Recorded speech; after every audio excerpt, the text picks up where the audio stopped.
If you've been with me for the last two episodes, you've already heard how angels, loved ones, and spirit guides connect with us through our dreams, through signs in our daily lives. Today, we're going to take that even further if you're ready. We'll explore how angelic messages are already showing up in your inbox every day, sometimes in obvious ways, but more often in quiet, subtle, easily overlooked ones. And most importantly, we'll talk about how to receive them with clarity and confidence so that you too can trust what you're feeling, hearing, and seeing. This space honors all paths of connection, healing, and family, grounding ourselves in sacred teachings as we are anchored in ancient roots, ready to rise from the soil of our past. I'm Michelle Irene Stupsky, here to guide you through stories, insights, and spiritual practices that will help you heal and rediscover your true belonging. Welcome back, beautiful souls, to Connecting with Angels. My name is Michelle Irene Stupsky, and I'm a spiritual life coach as well as an intuitive. And yes, I talk to angels, and they actually talk back. Why everyday life is a spiritual conversation?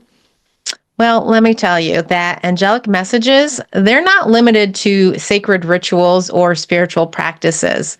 They happen while you're driving, doing the dishes, walking the dog, sitting in a meeting, or even scrolling on your phone.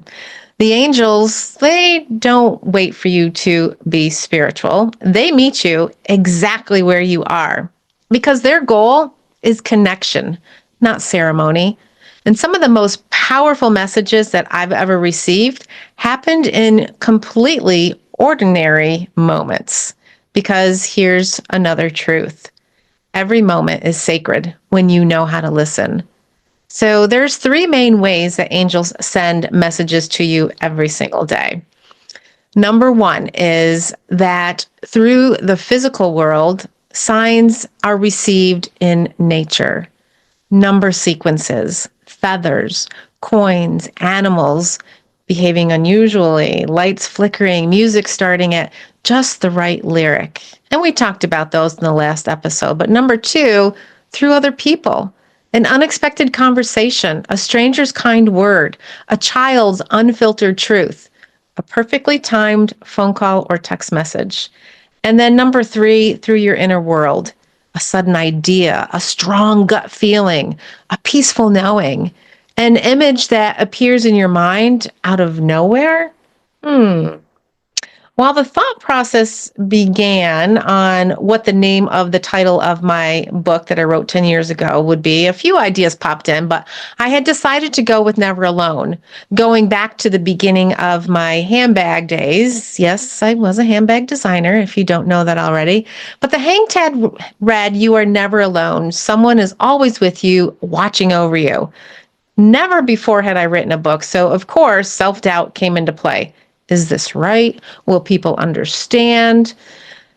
I was on an airplane flight on my way home, and I was thinking more about the book and how to set it up, if it would make sense to people, and how to make it an easy read, and how to touch people in a special way. And if the title wasn't right, I knew it wasn't going to work. So I turned to the guidance from my angels. I need a sign that this is the right title. That's all I said. And within minutes, I heard my response.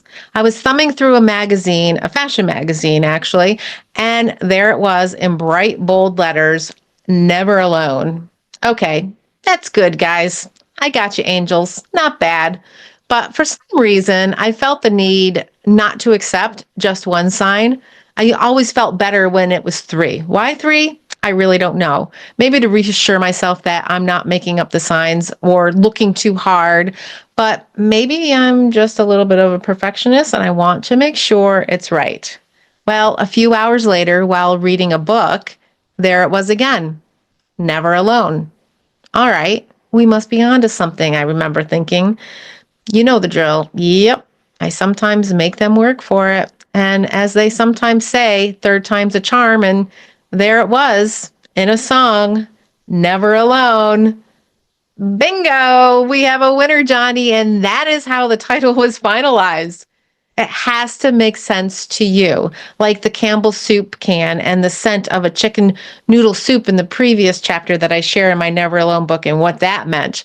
But just remember to thank your angels as they do due diligence. They want to be appreciated and loved too, just like you. How can you tell the difference between a true angelic message from a random noise or thought? Well, a true angelic message will feel extremely clear, even if it's brief. And there's no confusion about how it makes you feel. Focus on the feeling. And if it's consistent, if it often repeats or is reinforced in different ways, third time's a charm. And does it feel loving? The tone is always supportive, never shaming or fear-based or asking you to do something you don't want to do. And of course, there's timing. It arrives exactly when it's needed, even if you didn't know you needed it. That's why it's called divine timing. Here are some practical steps to receive messages with clarity for you to better build your relationship. Number 1, pause and acknowledge. The moment you notice a possible sign, stop and just say, thank you. This signals that you are paying attention. Number 2, ask for confirmation. It's okay. Angels are happy to repeat a message if you need the clarity. And number 3, this is a big one. Write it down.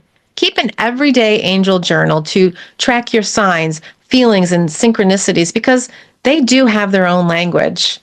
And number 4, release doubt. You don't have to explain it to anybody. If it feels true to you, it is. So are you ready to build confidence in what you receive? I know I'd like to continue building that confidence.